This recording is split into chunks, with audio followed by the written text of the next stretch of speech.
नमस्कार।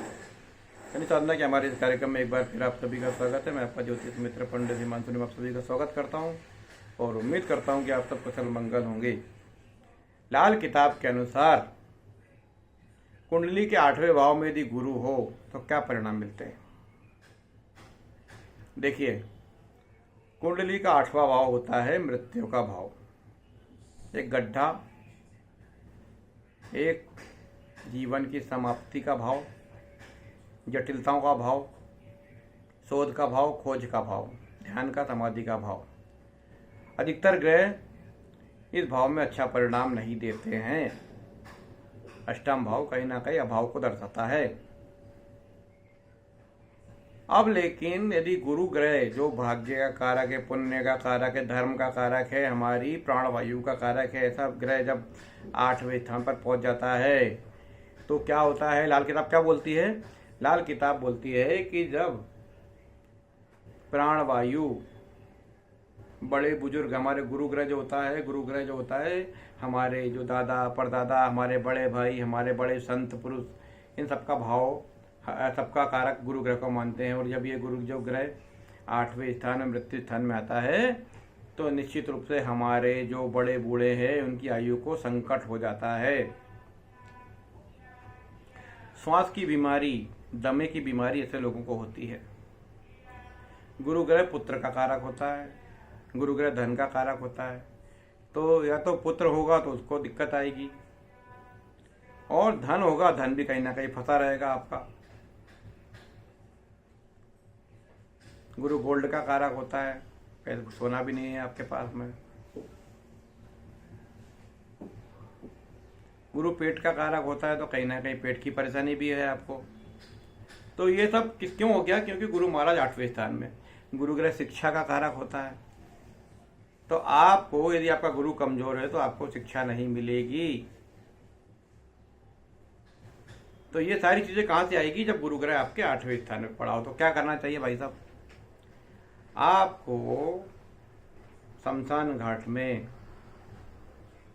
या किसी खाली स्थान में आपको पीपल का पेड़ लगाना चाहिए। शमशान घाट में, कब्रिस्तान में पीपल का पेड़ लगाना चाहिए। और पीपल के पेड़ लगाने से जब पीपल का पेड़ बढ़ जाएगा, शमशान घाट में जब पीपल का पेड़ लगाएंगे, उसकी सेवा करेंगे, तो पीपल का पेड़ धीरे धीरे बढ़ेगा। और पीपल का पेड़ जैसे जैसे बढ़ेगा, आपकी जो सारी समस्याएं हैं जो मैंने बताई है वो दूर होना प्रारंभ हो जाएगी। या आप ये भी कर सकते हैं, पीपल का पेड़ लगा लीजिए, उसकी सेवा कीजिए। इसके अलावा जो शमशान घाट में कोई पीपल का पेड़ हो और वहाँ शिव मंदिर हो, वहाँ जाकर आप पूजन पाठ करते हैं, अर्चना करते हैं, चने की दाल चढ़ाते हैं, तो निश्चित रूप से आपके परिवार में आर्थिक समस्याएं दूर होंगी, श्वास की बीमारी है वो दूर हो जाएगी, बड़े बूढ़ों की आयु का संकट है, बड़े बूढ़े बीमार है वो दूर हो जाएंगे, कहीं पैसा फंसा हुआ है तो वो भी निकल जाएगा। ये कहाँ होगा? शमशान घाट पे पीपल के पेड़ की सेवा करने से, या पीपल का पेड़ लगाकर उसकी सेवा करने से ये आपका कार्य हो जाएगा। इसके अलावा एक और काम कर सकते हैं। कोई धर्म स्थान हो, मंदिर हो, गुरु का घर हो, गुरु स्थान हो, वहाँ पर आप कुछ दक्षिणा, नियमित रूप से अन्नदान करते रहें, पीले फल चढ़ाते रहें, तुअर की दाल हो, चने की दाल हो, हल्दी हो, धर्म ग्रंथ हो, धर्म ग्रंथ ले जाकर उस संस्थान में दान करते रहें, अन्नदान करते रहें। अन्नदान में क्या करें? पीली दालें दान करते रहें। ये आपका ऋण है। तो आप जब उसको गुरु स्थान में दान करते रहेंगे, धर्म स्थान में दान करते रहेंगे, तो आपका जो 8वां स्थान का गुरु है वो 9वें स्थान में चला जाएगा।